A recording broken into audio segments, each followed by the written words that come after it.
If they don't live up to the standard, then he gets them out of here, and you got to respect that.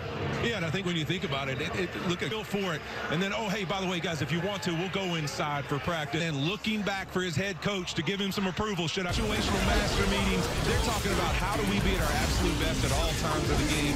That, to me, is the representation of that you guys said. Learning with Belichick. He leaves here, he goes off and gets head coaching experience in Tennessee. He does a good job. When you walk into here, you see the trophy, you see Tom Brady, you see Tyler, all that combined, it's exudes. That's going to be the focus, is making a team that a young guy can step into and have a chance at success. Yeah, but I love it. I mean, if you got a rundown house, what do? There's two schools of thought. You can either tear it down, or you can Aaron Glenn a chance to go out there and create his own culture. Obviously, you got to hit on the quarterback, bring in some other players, but let's do it his way. He's been part of the team. He's going to be able to start from scratch now. So they get rid of Sauce, they get rid of Quentin Williams. Do they, Sherm, have other pieces to build around? I've never heard of a team getting better when you're trading away all-pro players. You trade away two foundational pieces. I know. So looking to change that around, we will only see. But right now, as part of the NFL's rivalries program, Drake May and the Patriots are debuting their shit. The answer, that's the reason they only have no interceptions and one turnover this whole season. There are 100 to find a way to create some turnovers, create some pressure. Drake May's had a turnover in his last 3 games. He's had an interception there. On the other side, so Garrett Wilson was placed on IR today by the Jets with that knee injury. So what is New York's best? We got to be able to create some explosives in the run game. You saw last week it was special teams, 2 returns for touchdowns. Offensively for me in this run game this season, let's get Breece Hall going, establish that, and then we can take our shots. Yeah, I was just going to say New England's got the standing on their schedule with a winning record. You show the two coaches. The temperature is 39, feels like it's 27. When you look at Gillette Stadium, which opened in 2002. Tanae Wangu, who ran 5 career kick returns for touchdowns, so the dangerous one is ready to receive. They've elected to receive, and this is Isaiah Williams as they went away from Wangu and Williams, who had a punt return. Jets choosing to receive because their offense has been terrible lately. I was going to say the same thing. I could see the numbers. Justin Fields, and last week was a very difficult game for him and the offense. They won the game thanks to running back is Breece Hall. They're minus Garrett Wilson, their top receiver.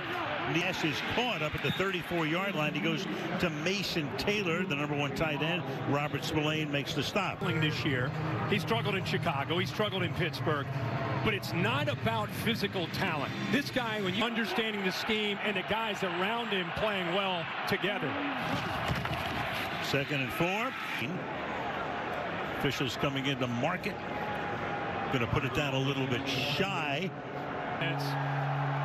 They want to run the football. That's one area that's been the silver lining. They're 4th in the league and being able to run on this side of the ball.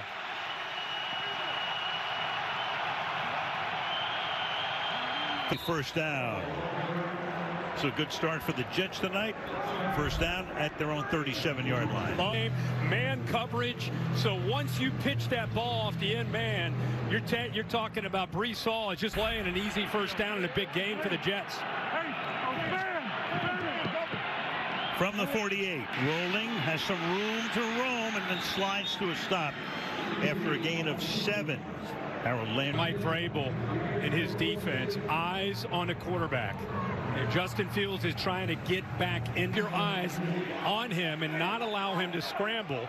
And, if he runs on design runs, that's one thing. But Davis is back in. Isaiah Williams, and now stopped at the line of scrimmage. It'll be 3rd. Gore is the inside linebackers coach, but he's also right now, in effect, the de facto. Was at Ohio State working for Urban Meyer. He was a young GA, so he's been around him, understands his cult here for the Jets.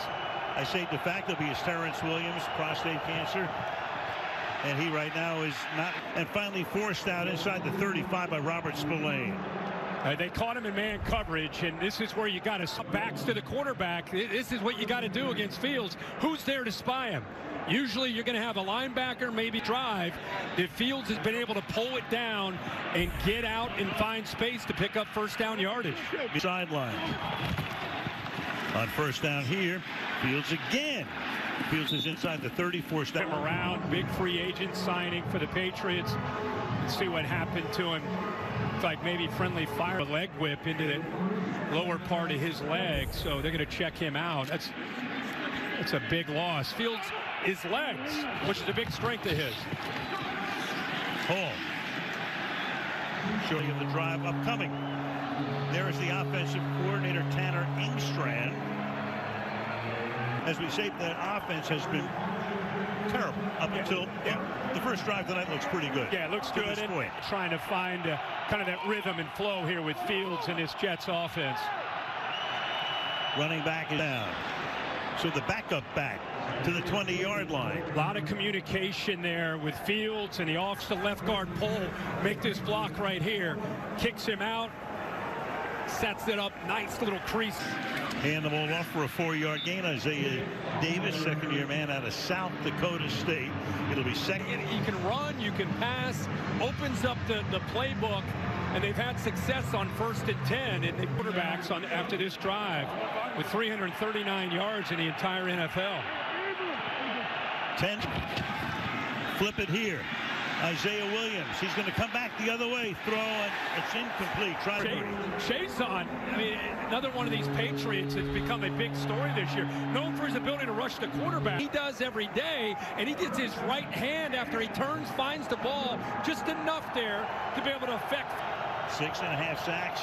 Tops on the team. Davis in the backfield with Fields. Penalty of the game. Allen Eck, and you can tell by the reaction of Aaron Glenn, who may have called a timeout. Yeah, and it does here. And I think he's frustrated because there's some kind of miscommunication. He got it in before that ball got snapped. It's every chance they can get this first down. So, well, they had a smile on his face. If you're a Jets fan, how great is that to see? Meanwhile, May just has to sit and wait, receiving and trying to make the most of it. 3 first downs. Run 9. This one.